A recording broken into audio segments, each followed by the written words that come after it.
राम मंदिर का निर्माण बहुत जोर शोर से चल रहा है।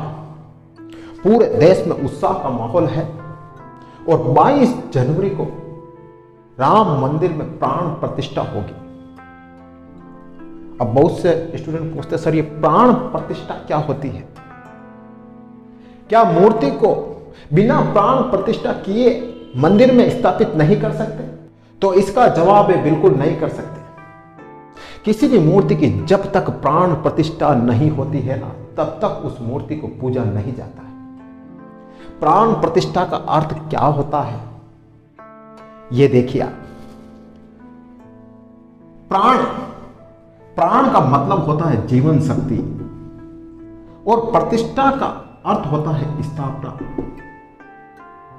जब किसी मंदिर में मूर्ति की स्थापना होती है, फिर उस मूर्ति को मंत्रों के द्वारा अभिमंत्रित किया जाता है। जब वहां पर मंत्र बोले जाते हैं, उस मूर्ति के मंत्रों से उसमें दैवीय शक्ति प्रकट की जाती है और जब उसमें दैवीय शक्ति आ जाती है ना, तब वह मूर्ति पूजनीय हो जाती है। उस मूर्ति में मंत्रों के द्वारा मंत्रों को अभिमंत्रित करके उस मूर्ति को सजीव किया जाता है।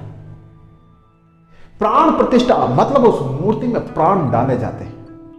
जब तक उस मूर्ति की प्राण प्रतिष्ठा नहीं होती है ना, तब तक वह मूर्ति निर्जीव होती है और जैसे उसकी प्राण प्रतिष्ठा हो जाती है ना, वह मूर्ति सजीव बन जाती है। उसमें देवता विराजमान हो जाते हैं। यह अपने हिंदू धर्म में लिखा हुआ है कि जब किसी मूर्ति की प्राण प्रतिष्ठा हो जाए ना, तो उस मूर्ति में देवता निवास करते हैं। इसीलिए 22 जनवरी को श्री राम मंदिर में श्री राम की मूर्ति की प्राण प्रतिष्ठा होगी।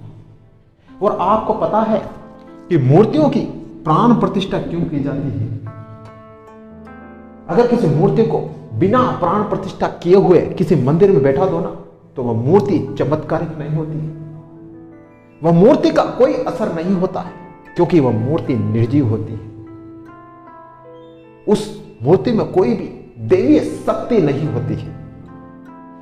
तो इसीलिए मंदिरों में मूर्तियों की प्राण प्रतिष्ठा की जाती है। क्यों? क्योंकि उस मूर्ति को सजीव किया जाता है, उसमें दैवीय शक्ति पैदा की जाती है। और आपको यह जानकर आश्चर्य होगा कि मंदिरों में जब मूर्तियों की प्राण प्रतिष्ठा हो जाती है, उसके बाद रेगुलर उनकी पूजा अर्चना होती है, उनके अनुष्ठान होते हैं, सब कुछ होते हैं। लेकिन अगर किसी मंदिर में मूर्ति की प्राण प्रतिष्ठा होने के बाद पूजा अर्चना न हो, अनुष्ठान न हो, तो धीरे धीरे धीरे समय आने पर वह मूर्ति निर्जीव हो जाती है। उसमें कोई दैवी शक्ति नहीं रहती है। तो जब एक बार मंदिर में मूर्ति की प्राण प्रतिष्ठा हो जाए ना, तो फिर रेगुलर उसकी पूजा अर्चना और अनुष्ठान होने चाहिए। तभी उस मूर्ति में दैवी शक्ति विद्यमान रहती है, तभी वह मूर्ति चमत्कारिक बनी रहती है। तो यह होती है प्राण प्रतिष्ठा, जो भगवान श्री राम के मंदिर में होगी 22 जनवरी को।